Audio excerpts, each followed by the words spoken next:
कहाँ से लाए ये चूल? मतलब यहाँ खाना बनाते हैं अम्मा, हाँ। रसोई माता, उनके घर पे गए थे हम और अम्मा बोली थी चूक ले जाओ, चूक बनाओ। तो कल हम नहीं बना पाए तो फिर आज हम बना रहे हैं चूक और सभी लोगों को हम बांटना चाहते हैं कि चूक बहुत अच्छा होता है वैसे। और कैंप में हमें जो खाने का मौका भी मिल रहा है वैसे, और सभी लोग यहाँ पे उपस्थित भी है, 100 लोग भी है, बच्चे भी और बहुत सारे मेहमान भी है और हम मेरे दोस्त भी और सभी लोग चूक बना रहे हैं। दिखाइए सर इनको थोड़ा पढ़ तो देखो, ये देखो हम चूक बना रहे हैं, देखो इसमें बनेगा चूक है। हाँ। अब और भी है, इतना ही है? इतना ही है वैसे, थोड़ा बहुत भी और था, थोड़ा सब्जी में डाला, थोड़ा बच्चों को दे दिया। तो अभी सभी लोग को हम बांटेंगे तो सर को सभी लोगों से पूछता है कि कैसा बन रखा है चूक, और टेस्ट भी करेंगे, आप लोग भी करना सर। थैंक यू इसके लिए, बढ़ जाए जल्दी से जल्दी। Thank you so much. Allah ने मुझे आप खाने के स्वीट नाई जो हमने 15-20 दिन बाद बननी चाहिए। आज कहाँ के टूर में थे? हम आज सुबह गए थे क्या आगन में गए थे, सुबह मॉर्निंग वॉकिंग में और व्यायाम योगा एक्सरसाइज के लिए। और फिर सेकंड पाली में जो हमारा सारे सत्र होता है उसमें हम जो है 15 श्री गोविंद सिंह कोरोना जी तो आते हैं पूर्व सरपंच, और उनके वहाँ उन्होंने सेब का बगीचा है, आलू का बगीचा है और सब्जी बागवानी जो अपनी की जमीन है उस जमीन को जो है उन्होंने पुनः जीवित कर दिया है। उसमें ऐसे ढंग से आज वैज्ञानिक ढंग से जो है उन्होंने वहाँ पर खेती करनी शुरू कर दी है। जो अभी वो कहते हैं, उनका कहना है कि अभी लगभग मैंने 1 साल के अंदर लगभग इसी क्षेत्र में 1 लाख रुपया कमाया। तो हमारे बच्चे वहाँ गए, उन्होंने देखा आने वाले समय में कुछ आत्मनिर्भर बनके जो है ऐसी खेती करेंगे जिससे अपने परिवार का पालन पोषण अच्छी तरह से कर पाएंगे।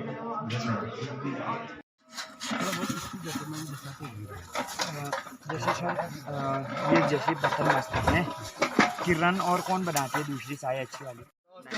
नमस्ते। और ये बहुत बढ़िया काम, हर तरह की स्किल्स सीखने हैं ना बच्चों ने। हाँ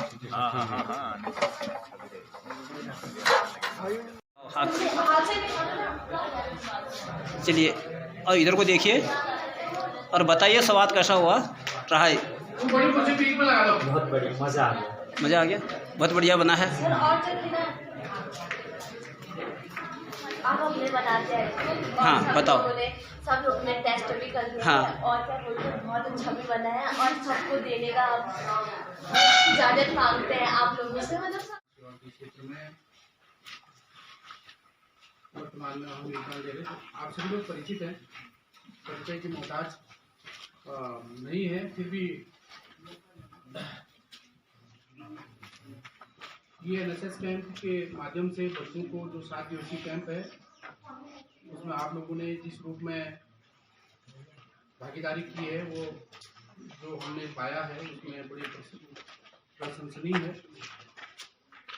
तो प्यारे बच्चों, हमारे बीच में पूर्व क्षेत्र पंचायत सदस्य नंदन सिंह कोरंगा जी और समाज सेवा के रूप में अहम योगदान दे रहे निस्वार्थ भाव से हमारे बीच में कबीर सिंह कोरंगा जी और हमारे साथी गुरु जी और प्रताप सिंह कोरंगा जी और साथ में आए हुए सभी तीनों भाई लोग। तो प्यारे बच्चों, बड़े सौभाग्य की बात है आज बौद्धिक क्षेत्र में संभ्रांत लोगों के माध्यम से आपको कुछ न कुछ अनुभव सीखने का मौका मिलेगा और जीवन में जो है आप उसको पालन करेंगे।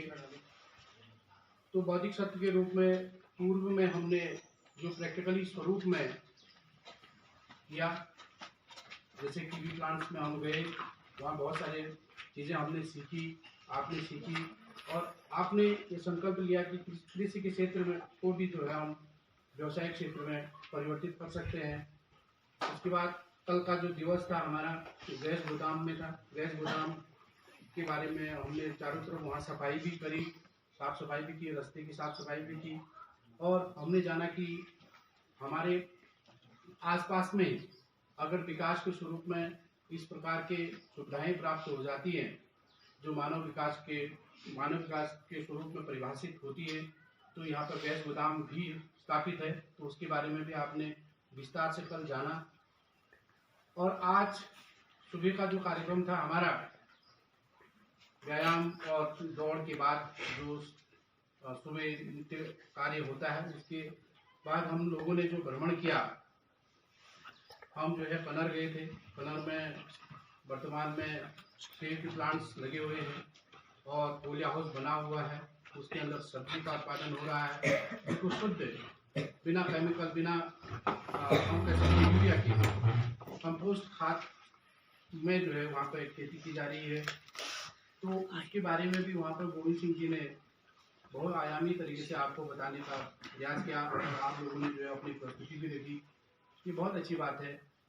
तो इसी स्वरूप में आज ये 5वां दिन है, तो इसमें कुछ न कुछ आपको सीखने का मौका मिलेगा। क्योंकि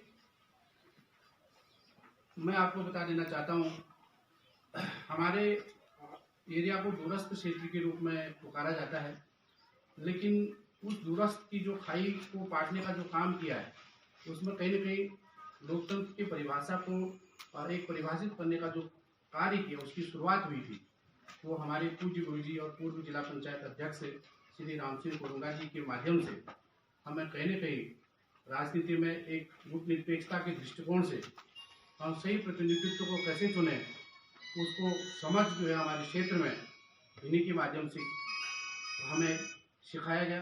तो हम जो है तहे दिल से हमारी लोकतंत्र की पहचान को एक बहुत आयामी रूप में परिभाषित करने के लिए हमको जो सिखाया, चाहे विकास के स्वरूप में स्कूलों की स्थिति को सुधारना हो, रोड की स्थिति को सुधारना हो, और कहीं पे रास्ते, नौले, धारे इत्यादि जो भी जितना भी हो सकता था वित्तीय स्वरूप में, उतना पूरा जितना मन, तन, धन और समय को लगा करके काम किया। तो आप जो है अपनी ऊंचाइयां छुएंगे, ये हमारी सभी लोगों की शुभकामनाएं हैं। और जहाँ तक हम रविंद्र भाई की बात करते हैं, भूपेंद्र भाई की बात करते हैं, तो वर्तमान में समाज सेवा क्या चीज होती है, ये यूथ आइकन के रूप में हम देख रहे हैं, काम कर रहे हैं। अगर माने कहीं पर नहीं होता तो बिल्कुल लॉजिकल तरीके से वो सोशल मीडिया के माध्यम से व्यक्तिगत स्वरूप में वहाँ पे जो है हेल्थ पहुँचाने का काम करते हैं, अबला नारी भी, तो उसको प्राथमिक रूप में किस प्रकार से जो है उसको संतुलित किया जाए, उसको जो धैर्य, तो इस प्रकार से अन्य जो बहुत सारे काम हैं जो हम देख रहे हैं, तो ऐसा निस्वार्थ भाव से आप समाज सेवा की भावना करते रहें, आपका उज्जवल भविष्य है। और कहीं ना कहीं सकारात्मक दृष्टिकोण से आप ऊंचाइयां छुएं और किसी भी स्वरूप को जो है, क्योंकि हमारा एक छोटा सा क्षेत्र है, यहाँ पर जो है जागरूक लोगों की जरूरत जरूर है। तो यदि ऐसा काम हो तो हमें कहीं ना कहीं अगर ऐसा करे तो हमें अच्छा लगता है। और जैसा कि नरेंद्र सिंह कोरुंगा जी के बारे में मैंने आपको बताया कि क्षेत्र में सदस्य भी हैं समाज सेवा के, चाहे सुख दुख या कहीं पर भी जाना हो तो सहयोग जो है हम लोगों ने भी पालनी है। क्योंकि मानव जीवन तभी आगे बढ़ता है, मानव जीवन तभी साकार होता है जब जो है हम एक दूसरे की एक निस्वार्थ भाव से हम सहयोग करते हैं। हाथों पर फूल खिलाते हुए, हमारे गार्डन में इतने फूल भी नहीं है, ज्यादा है। विशेष ताली बजा।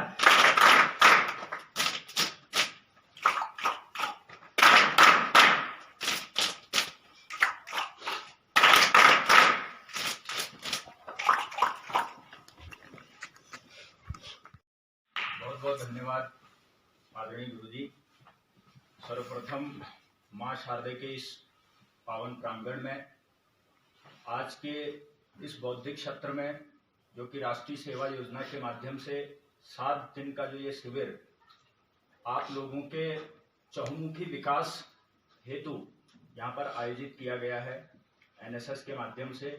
इस कार्यक्रम में उपस्थित हमारे परम सम्मानित इस क्षेत्र की पहचान, जिन्होंने इस जिले का जिला पंचायत अध्यक्ष के रूप में नेतृत्व किया, उससे पहले इस पूरे क्षेत्र में जो एकमात्र विद्यालय इंटर कॉलेज सामा है, वहां पर अध्यापन का कार्य करवा करके कई बच्चों को शिक्षा के क्षेत्र में और उनके बौद्धिक विकास में जिनका बहुत बड़ा सहयोग रहा है, और पूर्व में इस क्षेत्र से जिला पंचायत सदस्य के रूप में और एक हमारे बहुत बड़ी प्रेरणा स्रोत आदरणीय श्री राम सिंह कोरंगा जी और उन्हीं के बगल में बैठे हुए इस क्षेत्र के पूर्व जिला पंचायत क्षेत्र के सदस्य और सामाजिक सेवा पिछले कई समय से मैं लगातार उनको देखता आया हूं और मेरे मार्गदर्शक के रूप में भी वो हैं। और आजकल हमारे शरीर को कैसे स्वस्थ रखना है, कैसे स्वस्थ रखना है, उसको लेकर के लोगों को जागरूक कर रहे हैं ऐसे नरेंद्र कोरंगा जी। और इस एनएसएस कैंप जो कि बहुत बड़ी जिम्मेदारी होती है, लगभग 50 बच्चे यहाँ पर हैं, तो इस पूरी जिम्मेदारी के साथ बच्चों का हर प्रकार से, जिसको चहुमुखी विकास जो मैंने एक शब्द प्रयोग किया, उसको करने का जिम्मा जिनके नेतृत्व में यहाँ पर लिया गया है, ऐसे आदरणीय श्रीमान गिरीश कोरंगा जी, जो कि आप सभी लोगों के सम्मानित अध्यापक हैं और मेरा भी समय समय पर वो मार्गदर्शन करते रहते हैं, और श्रीमान बलवंत कोरंगा जी सहित तमाम जितने भी लोग यहाँ पर उपस्थित हैं। और आप सभी लोग जो पिछले 6 दिन से, मेरे ख्याल से आज ये 7वां दिन है, 6ठा दिन है, तो पिछले 6-7 दिनों से आप लोग लगातार यहाँ पर हर प्रकार की सीख ले रहे होंगे। उस पर मैं ज्यादा प्रकाश नहीं डालूंगा क्योंकि ये एक बौद्धिक सत्र है, बुद्धि के विकास के लिए, बुद्धि के चौमुखी विकास के लिए किया जाना वाला एक सत्र जो मैं समझा नाम से। आप सभी मेरे से परिचित होंगे, परिचय गुरुजी ने यहाँ पर दे दिया था। कुछ चीजें मैं आप लोगों को सिखाना चाहूंगा। तो अभी नरेंद्र हमारे कोरंगा जी जो यहाँ पे अध्यापक हैं, आपका भी बहुत बहुत धन्यवाद है, माफी चाहूंगा आपका नाम लेना मैं भूल गया था। तो उन्होंने बताया कि पहले दिन से अभी तक, चाहे वो हाइकिंग हो, चाहे वो सेब के बागान देखना हो, चाहे वो कीवी के बागान देखकर कृषि को समझना हो, और एक व्यवसाय की दृष्टि में कृषि को अपनाना हो, तो इस प्रकार की कई सीख आप लोग सीख चुके हैं। तो ठीक उसी प्रकार से हम भी वहां पर सीखा करते थे, हमारे भी शिविर लगा करते थे, प्रथम, द्वितीय, तृतीय, और फिर उसके बाद जो है हमारा जो है राज्यपाल पुरस्कार के लिए जो है चयन होता था, उसका भी एक शिविर लगता था। तो वो जब मैं यहाँ पर आया और जिस तरीके से मैं कमरे देख रहा था जहाँ पर आप रह रहे हो और बर्तन मलते हुए मैं देख रहा, याद जो है मेरे दिमाग में दोबारा से घूमने लगी। और जब लास्ट दिन यानी कि कल या परसों आपका शायद अंतिम दिवस है इस शिविर का, तो आप लोगों को हो सकता है यहाँ से घर जाने का मन भी ना करे, इतना अच्छा लग जाता है ना। और जब हम घर जाते हैं तो 1-2 दिन मतलब ऐसा लगता है कि जैसे कि क्या छूट गया। तो ऐसा ही वो जो अनुभव है उसको मैं पूरा मतलब फील कर पा रहा था जब मैं यहाँ पर आया। तो बहुत अच्छा लगा मुझे यहाँ पर आ गया। तो क्योंकि आप सभी लोग इस देश के कर्णधार हो, इस समाज के कर्णधार हो, तो आप लोगों को कुछ चीजें, हालांकि बहुत सारी चीजें यहाँ से आप लोगों ने सीख ली होंगी। इस दौरान मैं लगातार कई विद्यालयों में जा रहा हूँ, कई विद्यालय के जो गुरुजन है वो मुझे बुला रहे हैं। वो ये कि हम लोग देवभूमि उत्तराखंड के लोग हैं। अभी कुछ दिन पहले मैं पंतनगर में कृषि मेला था, वहां पर मेरा स्टॉल लगा था, पहाड़ के लोकल उत्पादों को हम लोग प्रमोट करते हैं। तो मैं और मेरी पूरी टीम वहां पर थी और पंतनगर के कई कॉलेज के कुछ बच्चे आए मेरे पास और उन्होंने बोला कि अंकल ये फला चीज दो जो स्टॉल में रखी थी। तो मैंने उनको हंसते हुए बोला कि मैं अंकल नहीं हूँ, आप मुझे भैया बोल सकते हो, क्योंकि मैं बहुत बड़ा नहीं हूँ, मैं आपकी तरह ही 24-25 साल का हूँ। तो उन्होंने मुझे बोला कि आपने जो टोपी पहनी है उससे ऐसा लगता है कि आप अंकल हो। मजा।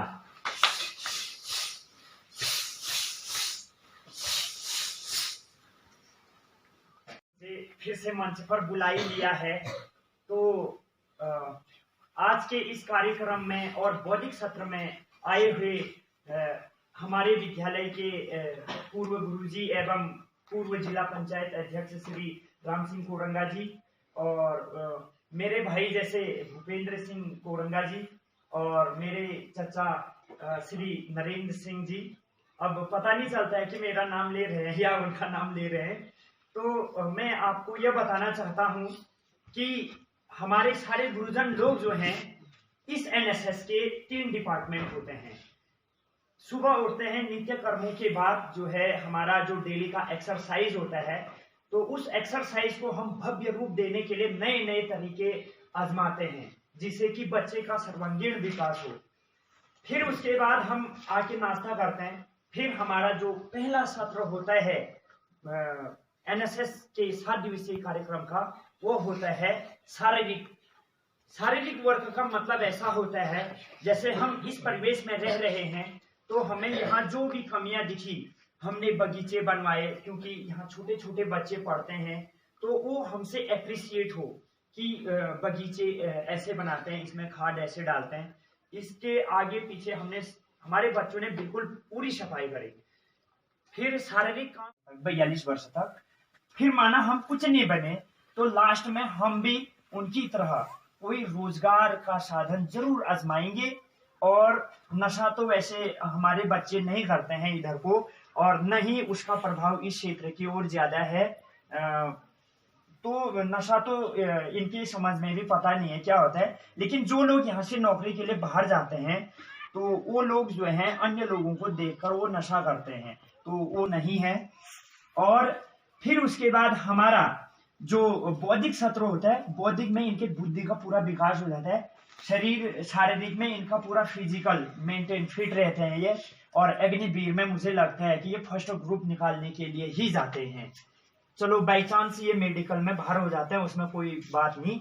फिर हम शाम को रात्रि की जो संध्या होती है, उसमें हम पहले तो भजन करते हैं। फिर जैसे ही हमारा डिनर बन जाता है, डिनर के बाद हम किस बच्चे को कितना आया, हर एक बच्चे की बारी निकालते हैं। तो पिछले कई सालों से हम ये एनएसएस कैंप में कैंप करते हैं। भले ही मेरे पास दिन में टाइम नहीं होता है, मैं रात को तो कैसे भी एक कंबल भी हाथ में पड़े वही लेके मैं यहीं आ जाता हूँ। तो सारे काम, भले मैं कितना भी थका हूँ, मुझे थकना नहीं है अभी, क्योंकि मैं इस उम्र में थका तो मैं सबसे पीछे लग जाऊंगा लाइन पे। तो इसीलिए मैं थकता नहीं हूँ और दुगनी शक्ति मेरे अंदर आ जाती है। और मैं इनको इतना हंसा देता हूँ, किसी के शर्मोश बना देते हैं, तो किसी के कुछ कर देते हैं, क्योंकि उसके बाद ये बाहर के बच्चे हैं, वो चले जाते हैं, तो कुछ खट्टी मीठी यादें रह जाती हैं। और उसके बाद हमने देखा इस बार कल जैसे ही हमने प्रत्येक बच्चे की बारी निकाली, तो उन्होंने कुछ न कुछ हमको सुनाया। क्योंकि आजकल एक चीज ऐसा भी होता है सर, मोबाइल है, मोबाइल का सदुपयोग नहीं हो रहा है। लोग ऑनलाइन गेमों की ओर ज्यादा अग्रसर हो रहे हैं, वो पढ़ाई को भूल रहे हैं। और दूसरी चीज क्या है कि ये किशोरावस्था है, तनाव तूफान का काल भी कहते हैं इसको। इसमें फ्रेंड बनाने की ज्यादा चाहत होती है, लेकिन हम इनको वो जगह अपनी जगह ठीक है, वो तुम अपने घर वालों की जिम्मे रख लो, बाकी जो है अपना कैरियर जो होता है उसकी ओर ये फोकस करेंगे। तो उस फोकस करने के लिए, अपने और कैरियर को फोकस करने के लिए यहाँ पर हमारे एक दूसरे को हम भाई बहन के समान मानते हैं। और उनको जबरदस्ती कसम परेड भी करवाई जाती है कि हाँ ये बहनें हैं और ये भाई हैं, और बोला भी ऐसा ही जाता है। तो ये सारी चीजें और सब कुछ इनका सर्वांगीण विकास हम करने का प्रयास करते हैं, तन मन धन से लगे रहते हैं। और वास्तव में ऐसा लगना चाहिए बाहर के लोगों को कि हाँ ये श्यामा का बच्चा है। एनसीसी में हो तब भी हमारे स्कूल का नाम आता है कि ये श्यामा का बच्चा है, इसकी ड्रिल बिल्कुल है और वेल ड्रेस होती है सर। और जैसे ही हमने थोड़ा, क्योंकि आजकल पैसे तो सर एक दिन लेबरी करो तो 500 रुपये मिल जाते हैं सर, लेकिन इन बच्चों, अपने बच्चों के प्रति वो 500 रुपया खर्च करने के लिए यहाँ के जो गार्जियन हैं उन पे थोड़ी कमी ये है, वो नशा की ओर ज्यादा भाग रहे हैं और अपने बच्चों के लिए कपड़े तक नहीं खरीद देते हैं वो। तो जैसे मैं कबड्डी में ले गया सर, तो एक बच्चे के कच्छे पे छेद हो रखा था, मेरे को बहुत बुरा लगा सर। फिर मैंने क्या करा, मैंने जो पीछे से नाम प्रिंट होता है उसका मैंने पेड करा, और बाकी जो है इन बच्चों ने 400 रुपये में हमने अपनी जर्सी बनवाई, ये वाली तो नहीं दूसरी वाली। फिर हम सर कबड्डी की टीम ले गए, लेकिन हम हारे जरूर, लेकिन हम परास्त नहीं हुए। भले ही वो हमसे बड़े थे सर, इतने बड़े थे कि मैंने एक का पैर पकड़ा तो वो मेरे को रगड़ के लाइन तक ले गया। फिर मैं भी कहाँ पीछे हटने वाला सर, फिर मेरे बच्चे हुए, यदि मैं ही तो हार जाऊंगा तो क्या बात। फिर मैंने उनको एक बार में मतलब 5 को तो लाया ही सर में और पूरा लोना कर दिया। तो वहां से मैंने शुरुआत करी कि हाँ, मैं कुछ भी ना हूँ, भले कुछ भी ना बनूं, लेकिन जिस स्कूल में जाऊं या कहीं किस फील्ड में मैं जाऊं, बस मेहनत मेरा एकमात्र मकसद है। फिर हम सब गुरुजी लोगों ने, मैंने पूछा कि सर हम इस बार जो है क्या करते हैं, कुछ नया करते हैं, तो एनएसएस की ये ड्रेस बनाते हैं, भले 9 लगे 100 लगे कोई बात नहीं। तो ये फिर सर लोगों ने कहा हाँ ठीक है, फिर बनाते हैं। लेकिन अब जैसे ही हम कोई भी काम करने के लिए ड्रेस में जा रहे हैं या कोई भी कार्यक्रम करने जा रहे हैं, तो हमारा एनएसएस का जो यह कैंप है इतना भव्य हो रहा है। भले ही अभी इसका परिमाण हमको तुरंत नहीं मिलेगा, आने वाले कुछ दिनों के बाद कैसा रहा ये रुझान आने शुरू हो जाएंगे, तो ड्रेस में भी अच्छे लग रहे हैं। और हमने पूरा तन मन धन से सारे गुरुजी लोगों ने बदलाव किया है, क्योंकि हमारे स्कूल में कुछ नए जमाने के टीचर हैं, कुछ पुराने जमाने के टीचर हैं, और तो और की ऑनलाइन पढ़ाना भी नहीं आता है, ग्रुप बनाना सीखते हैं। जैसे कैसे सर आजकल जो है ग्रुप बनाना, ग्रुप में पढ़ाना, बच्चों को कुछ चीजें हैं वैल्यूएबल चीजें वो भेजना भी उन लोगों को आया। और गुरु और शिष्य के बीच में अध्ययन कार्य का जो स्वरूप है उसकी खाई में दूर न हो, तो इसी स्वरूप में हमारे नरेंद्र सर जी ने जो जो चीजें आपको अभी बताई सर को, और हमारे संविधान अतिथियों को जो जो चीजें बताने का प्रयास किया वो संक्षिप्त था। इससे और मूलभूत चीजें जो बारीक चीजें होती हैं उसमें पूरी तन्मयता के साथ, पूरी लगन के साथ, पूरे मेहनत के साथ और पूरे जज्बे के साथ जो है नरेंद्र सर काम करते हैं। ये उदाहरण के स्वरूप में बच्चे जो प्रतिफल प्राप्त होता है और वो दिख रहा है, और हो सकता है कि सिस्टमैटिक स्वरूप में जो है कभी कभी नहीं होता, लेकिन फिर भी जो है बहुत बढ़िया 100% आप प्रस्तुति जो जो चीज़ें संक्षिप्त रूप में नरेंद्र सर ने बताने का प्रयत्न किया, और उनके कार्य में एक सिस्टम और ज़्यादा निखार आ रहा है। जैसे कि मैं बच्चों को बता भी रहा हूँ, ये हमारे एक रीढ़ की हड्डी के स्वरूप में काम कर रहे हैं, और भविष्य में जो है और बढ़िया तरीके से जो है हम मिलजुल करके काम करने का प्रयत्न कर रहे हैं। राष्ट्रीय सेवा योजना के इस विशेष शिविर के 5वें दिवस में मैं यहाँ पर उपस्थित आदरणीय हमें जी हमारे गुरु जी रहे, और साथ में 3 साल हमारे गुरु रहे, और साथ में 3 साल हमने वहाँ पर अध्यापन का काम भी किया इंटर कॉलेज सामा में। आदरणीय गुरु जी एवं पूर्व में जिला पंचायत बागेश्वर सम्मानित पूर्व क्षेत्र पंचायत सदस्य एवं समाज सेवक श्री नरेंद्र सिंह कोरंगा जी, यूथ आइकॉन से सम्मानित हमारे भूपेंद्र भैया, और हमारे एनएसएस प्रभारी श्री गीश कोरंगा जी, और यहाँ पर हमारे नरेंद्र सर, और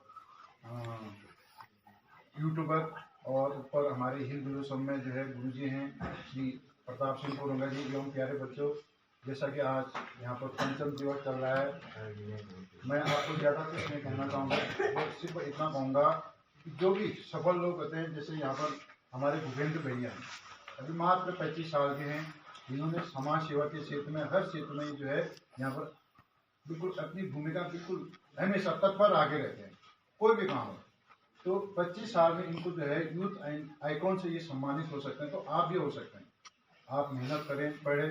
यहाँ पर जो है हर किसी को जो है सरकारी नौकरी तो मिल नहीं सकते, लेकिन रोजगार के मैं देख रहा हूँ, मैं भी सीख रहा हूँ। मैं यहाँ पर दाना ना आके और ऊपर इतने दुरस्त क्षेत्र में जो गोविंद सिंह कोरंगा जी हैं, जो हमारे आज के युवा या हमारे जो भी लोग हैं शहर के वो भाग गए, प्रदूषण, वहाँ पर बीमारी, हर चीज़, तो इतने दुरस्त क्षेत्र में उन्होंने इतना मेहनत से जो सेब का बागान लगा रखा है, और इतनी मेहनत से वो जो है वहाँ पर काम कर रहे हैं, इतने दूरस्थ क्षेत्र में है। और हमारे आदमी गुरु जी पूर्व प्रधानाचार्य वहाँ सिंह कोरंगा जी, देखिए 55-60 साल में उन्होंने जो है यहाँ पर जो है ये टीवी का प्लांट शुरू किया, और आज जो है लाखों रुपया जो है यहाँ पर कमा रहे हैं। तो आप भी जो है पढ़ाई के साथ साथ कृषि के क्षेत्र में काफ़ी आगे बढ़ सकते हैं। मुझे आशा है आप जो है इस काम को करेंगे और पढ़ाई करेंगे, मेहनत करेंगे। इसके साथ साथ ये राष्ट्रीय सेवा योजना का यहाँ पर जो है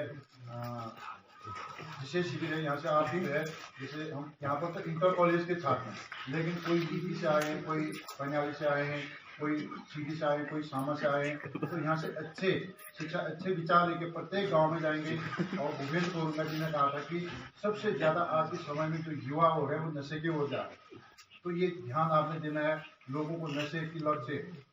एक छात्र या एक एनएसएस आप जो भी गाइड हो, आप एक गांव में एक व्यक्ति का भी जो है नशा बंद करेंगे तो ऐसे कितने 50 बच्चे हो गए, तो 50 लोगों का नशा जो है ऐसे ही छूट जाएगा। तो ऐसा जो है काम आपने करना है और हर क्षेत्र में अपने बड़े लोगों का सम्मान करना है। जो छोटे बच्चे हैं उनको भी सम्मान के साथ जो है उनका आदर सम्मान करना है। और ज़्यादा मैं न कहते हुए अपने बहन को यहीं पर विराम देता हूँ। धन्यवाद। तो किसी को हम कह सकते हैं आपने आदर्श तरीके से करना है, आदर्श तरीके का भाव रखना है, या आपने जो है सम्मान का भाव रखना है। तो ये सब चीज़ें जो है आप लोगों को जो है बताई गई है, इसका आपने ध्यान देना है। मैं इसलिए बात बीच में लंबा इसलिए रख रहा हूँ क्योंकि ये छोटी छोटी चीज़ें जो है हम लोग इनको बताने का प्रयत्न। राष्ट्रीय सेवा योजना के 7 दिवसीय कैंप हमारे बीच में हमारे गुरु जी,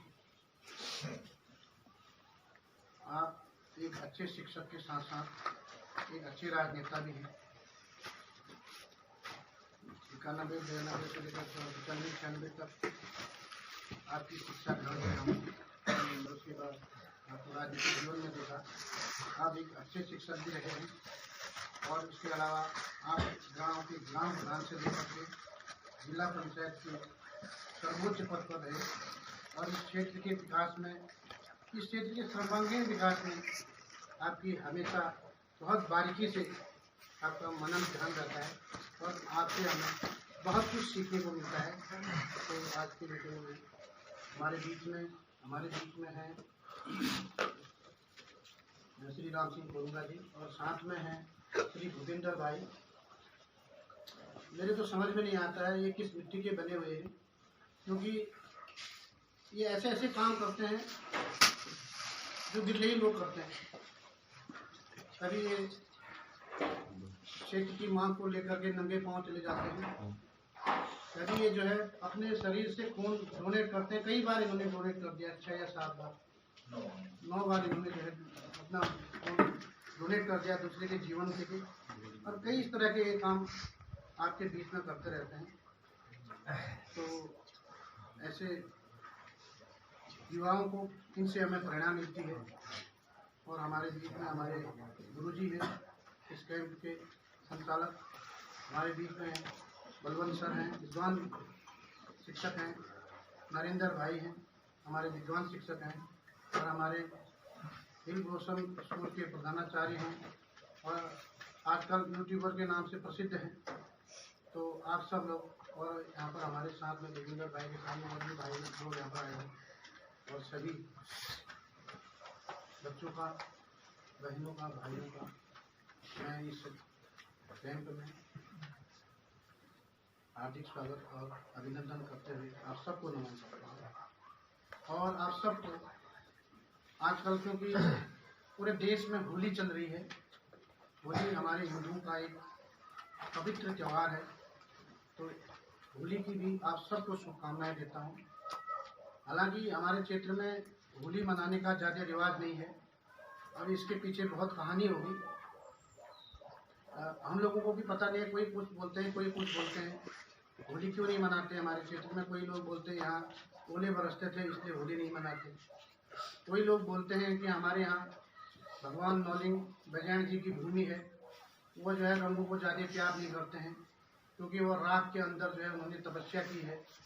जैसा थोड़ा बहुत आपको यहाँ के बारे में थोड़ा सा एक छोटी सी हमारी कहानी भी पता होनी चाहिए, क्योंकि शिखर मूलनारायण धाम हमारे क्षेत्र के सबसे बड़े धाम के रूप में है। तो उनके ही पुत्र जो है नौलिंग और बजैन देवता है, तो उनकी प्राथमिक शिक्षा गुरु गोरखनाथ जी के आश्रम में हुई है। तो जब ये शिक्षा लेने के लिए गोरखनाथ जी के मंदिर में गए, उनके आश्रम में गए, तो गोरखनाथ जी ने इनकी परीक्षा लेने के लिए इनको धूनी के अंदर डाल दिया। तो ये 12 वर्ष तक जो है उस धूनी के अंदर रहे।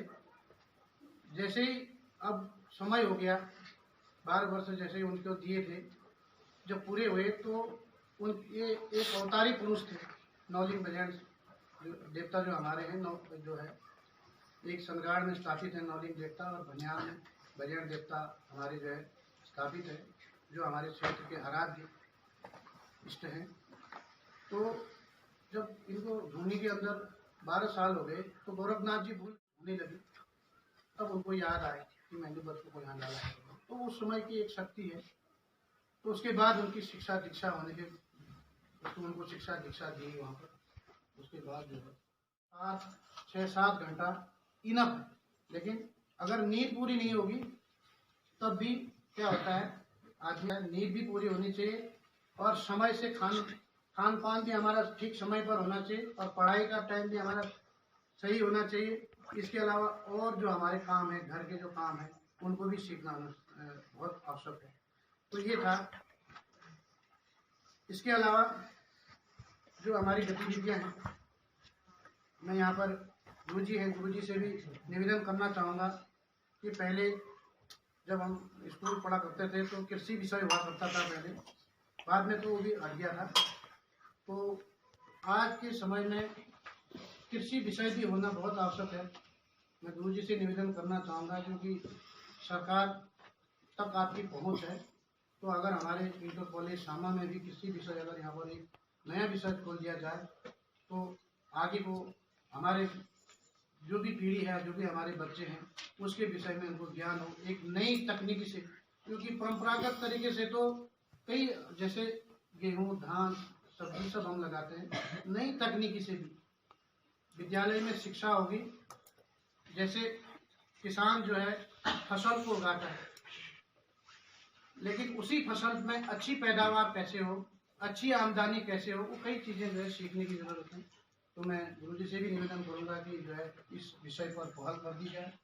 और विषय बहुत है, मैं आप लोगों का ज़्यादा समय नहीं लेते हुए, क्योंकि हमने गुरुजी को सुनना है, तो अपने बातों को इस पर विराम देता हूँ। हाथ ऊपर, फूल खिलाते हुए बरसाती ताली बजा।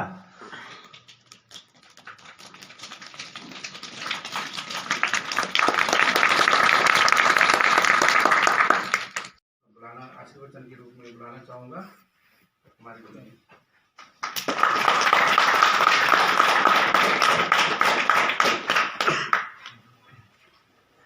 आज इंटर कॉलेज शामा के द्वारा आयोजित जो शामा गांव के ही प्राइमरी पाठशाला, राजकीय प्राइमरी पाठशाला ढाना में संपन्न होने जा रहा है, राष्ट्रीय सेवा योजना का ये शिविर।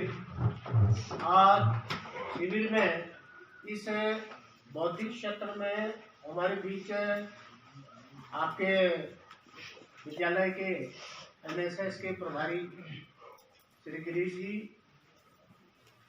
और अभी अभी इन्होंने अपने बहुमूल्य उद्गार व्यक्त किए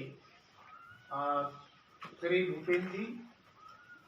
प्रसन्नता की बात है, आईक्रॉन पुरस्कार से आप पुरस्कृत हैं, और अभी दंत कथा के रूप में और श्रुति कथा के रूप में जिन्होंने यहाँ के देवी देवताओं का होली का जिक्र किया, ऐसे ही पूर्व क्षेत्र पंचायत सदस्य श्री नरेंद्र जी, और हमारे बीच हमेशा रहते हैं यूट्यूब के माध्यम से श्री प्रताप सिंह जी, और विद्यालय के सभी विद्वान शिक्षकगण, प्यारे छात्र और छात्रा।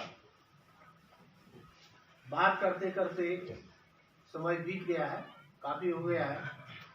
और किसी को बैठे बैठे थकान भी हो रही है और किसी को थोड़ा सा कभी कभी ऊँग भी आ रही है थोड़ा सा। अब मैं ये इसलिए हो रहा है, मुझे खुशी है कि आप लोग जितनी बातें हम कर रहे हैं, कह रहे हैं, उन सब बातों को कुछ न कुछ जानते हो, समझदारी है। तो वही बात हम दोहरा रहे हैं, तो हमारे लिए यह प्रसन्नता की बात है।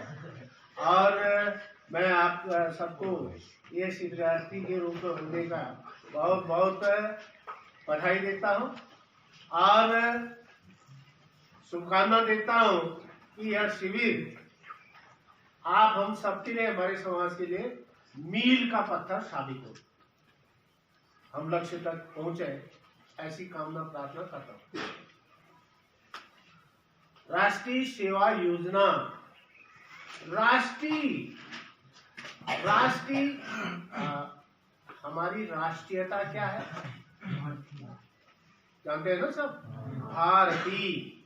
हम अपने को भारतीय, कभी कभी समझाने में लोग क्या लेते हैं, हिंदू या कोई और जाति, अनजाने में नहीं। हमारी राष्ट्रीयता है भारतीय, भारत हमारा राष्ट्र है और हम उसके नागरिक हैं। अब राष्ट्र जहाँ की परंपराएं एक जैसी होती हैं, जिन लोगों की बोली भाषा एक जैसी होती है, जिन लोगों के रीति रिवाज अपने आप ही यह करने की आवश्यकता है। तो यानी राष्ट्र के लोग जहां इस तरह से स्वयं सेवा अपने आप ही, चाहे परिवार से लेकर के देश तक के काम, जो भी चीजें आती है, जो भी देश से संबंधित, ये चर्चा करेंगे, इसका विरोध का भाव व्यक्त कर देंगे, निश्चित रूप से ये बुराई भी कम हो। अब रही बात इधर ऐसे और भी बुराइयां हैं, कमियां हैं, तो उसको हम ही लोगों को दूर करना है। बाहर से आकर के हमारे बीच हमारे लिए काम करने के लिए कोई सत्याग्रह नहीं करेगा, हम ही को करना। तो दूसरा जो विषय आया, अभी कीवी का भी जिक्र आया और फलों का भी जिक्र आया, यानी आत्मनिर्भर होने के लिए, जीविकोपार्जन के लिए हमें आगे को कैसे कैसे बढ़ना है। तो उसके लिए हम उत्तम खेती, मध्यम बांध, निश्चित चाकरी, भीख निधान, तो जीवन को सुखी बनाने के लिए, वैभवशाली बनाने के लिए क्या उत्तम खेती कहा जाता था। नंबर 1 में खेती होनी चाहिए, तो वह समाज, वह परिवार ज्यादा सुखी रहेगा जो खेती करेंगे। और उसके बाद मध्यम बांध, सेकंड नंबर में, 2 नंबर में फिर अंग्रेज लोग आए, 10 फ्रांसीसी भी आए शुरू में, लेकिन बाद में अंग्रेज रहे तो उन्होंने पूरा प्रयास किया अपने को यहाँ पर स्थापित करने के लिए, भारत के अंदर स्थापित करने के लिए। हमारी जो पुरानी परंपराएं, हमारी जो संस्कृति थी, उसको नष्ट करने का काम सबसे पहले किया। हमारी बोली भाषा को बदलने का काम किया, हमारी रीति रिवाजों को बदलने का काम किया और हमारे मठ मंदिरों को समाप्त करने का काम किया। इतिहास में ये सब चीजें पढ़ने को मिलती हैं। हमारे देश के अंदर जो जगहों के नाम थे, उनको भी बदलने का काम किया। तो ऐसे मेरा तात्पर्य है कि हमारी जो संस्कृति है, उसको बनाए रखने का हमें प्रयास करना चाहिए। हमारा पहनावा, हमारी जो परंपराएं हैं, उसके अनुसार हमारा पहनावा हो, हमारा खान पान उस तरह का हो, हमारी बोली भाषा, जैसे अभी भूपेंद्र जी ने कहा ना, ईजा शब्द, ईजा, अब इसको तो लोग अपमान समझ रहे, ईजा कहना अपमान समझ रहे। ऐसी कई चीजें हैं। अब बर्थडे मनाना चाहिए, मैं कहता हूँ हाँ बहुत अच्छा, लोग जागृत हो रहे, बर्थडे मना रहे, जन्मदिन मना रहे, लेकिन बर्थडे मनाने का जो तरीका है वह अंग्रेजों की तरह का है, पश्चिम देशों की तरह का है। क्यों? अब हमने उजाला किया, खूब मोमबत्तियां जलाई कमरे में, और जिसका जन्मदिन मना रहे हैं उससे करो तुम फू फू फू करो, इसको फूको। जबकि जीवन में प्रकाश होना चाहिए, यह शुभकामना देने के लिए हम सब वहां पर इकट्ठे हैं, और जीवन में अंधेरा न हो, अंधकार न हो, ये कहने के लिए हम हैं। तो प्रैक्टिकल में हम वहां मिले क्या? अब मेरा मानना है खूब आरती जलाओ ना, खूब दिए जला दो, और उसकी आरती करो, जिसका बर्थडे है, और उसको शुभकामना दो। तुम सैकड़ों वर्ष तक जियो, तुम्हारे खूब नाती पोते भी हो जाए, पीढ़ी दर पीढ़ी तुम्हारा बहुत जनसंख्या बढ़े, और तुम ऊंचे पदों में चले जाओ, तुम हमेशा कभी तकलीफ में बीमारी न हो, ऐसा उसको आशीर्वाद देना है। आप तो वो जो तरीका है तो उसको ठीक करने की जरूरत है। हैप्पी बर्थडे की जगह अगर कीर्तन भजन कर देंगे ना, बहुत अच्छा होगा। अब वहां पर 30-40 लोग आए हैं, 20 लोग आए हैं, कीर्तन भजन होना चाहिए, मिठाई बटी रही है, खाना पकवान भी बन रहा है, तो उसको इस रूप में मनाने की जरूरत है। क्योंकि ये थोपा गया रिवाज है, हम पर हमारी संस्कृति को, हमारी परंपरा को खत्म करने के लिए ये हम पर थोपा गया रिवाज है। जन्माष्टमी मनाते हैं। हाँ, ये इसको ठीक करने की जरूरत है। अब आजकल और क्या हो गया? अब वो पश्चिमी प्रभाव है, दूसरी सभ्यताओं का प्रभाव है, यानी इसके एवज में हमारा संवत्सर होता है, और ये संवत्सर क्या का आधार क्या है? ये पंच तत्व, वर्षा, पानी, आकाश, धरती, अग्नि, इसके प्रभाव से ये संवत्सर होता है, उसी का एक भाग है, पंच तत्वों का एक भाग है। तो उस दिन से हमारा नया वर्ष शुरू होता है। उस दिन को हम भूल गए, उसको हम जानते नहीं है। तो नए वर्ष का जो शुभकामना देनी है, तो संवत्सर के दिन हम अपने समाज के अंदर संवत्सर के दिन शुभकामनाएं, नया वर्ष मंगलमय हो, वो कहने की जरूरत उस दिन पड़ती है। और एक और थोड़ा सा मैं इस प्रसंग में और कहूँगा। आजकल क्या हो गया हमारे बीच ना, हमारे समाज, क्योंकि हम एक ही बात अपने लोगों की भी कहने की जरूरत है। वर्तमान होता है लड़कों का ना, तो 50,000 1 लाख रुपए तक खर्चे, उसमें खर्चा होता है। और क्या होता है? जनेऊ डालने का संस्कार होता है। उस दिन से हम हमारी परंपराओं के अनुसार, हमारी मान्यताओं के अनुसार, चाहे वो 13 साल का भी है तो उसको वयस्क के रूप में उसकी उपस्थिति हो जाती है। वो हमारे सारे रीति रिवाज, धार्मिक संस्कार करने के लिए अधिकृत हो जाता है उस दिन से। तो जनेऊ संस्कार में खूब खिलाई पिलाई भी हो गई, खर्चा भी हो गया, पंडित जी को दक्षिणा भी दे दिया, सब हुआ। अब गायत्री मंत्र और जनेऊ है नहीं, छोड़ दिया था लोगों ने उसको। जबकि वो गायत्री मंत्र करने से हम सद्मार्ग की ओर बढ़े, उसे प्रेरणा प्राप्त करेंगे, हमारी शारीरिक शक्ति और बौद्धिक शक्ति दोनों बढ़नी है। तो इसलिए गायत्री मंत्र का जाप बचपन हो गया तो होना चाहिए। मैं देख रहा था कई लोग, हमारी जो विद्वान लोग हैं, आप जो ऊपर तक पहुंचे लोग हैं, उनके गले में तो जनेऊ दिखाई देती है, लेकिन सामान्य नीचे व्यक्ति कहता है ना, तो पुरुषों जो तो जनेऊ क्यों डालो, ये तो बवाल जैसा हो जाए। लेकिन जब उस तरफ देखते हैं दूसरे धर्म के लोग हमारे बीच, देश के अंदर हमारे बीच रहते हैं, हमारे पड़ोस में रहते हैं, हमारे समाज के हैं, तो वो दूसरे मजहब को मानते हैं, दूसरे धर्म को मानते हैं। यानी भीषण गर्मी के दिन होते हुए भी इतनी बड़ी पगड़ी साफा बात के रखते हैं। और ऐसे दूसरे धर्म के लोग भी, मेरा कहने का मतलब है अपनी जो संस्कृति और अपनी जो परंपरा है उसको बनाए रखने, उसको समृद्ध करने का हम सबका प्रयास होना चाहिए। ये भी राष्ट्रीय सेवा के तौर, क्योंकि हमारे ये सब करने से हमारे लोग आदर्श नागरिक के रूप में बनेंगे। आदर्श नागरिक जहाँ हो जाएंगे तो निश्चित रूप से देश वैभवशाली होगा और देश समृद्धशाली होगा, देश सुखी रहेगा। तो अपने आप हम दुनिया के जैसे पहले शताब्दियों में हम विश्व गुरु की भूमिका में थे, दुनिया को शिक्षा देने वाले गुरु के रूप में थे, आने वाले समय में भी हम विश्व गुरु के रूप में पहुंच सकते हैं। तो पुनः आप सबको इस शिविर में जो बातें बताई गई है उनको अपने जीवन में आप लाएंगे, मैं ऐसी अपेक्षा और कामना करता हूं।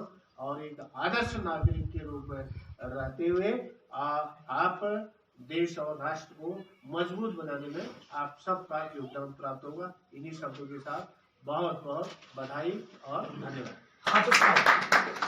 फूल खिलाते हुए थैंक यू ताली बजा। Thank you thank you thank you thank you thank you thank you thank you thank you thank you. हाथ ऊपर, जापानी ताली बजा।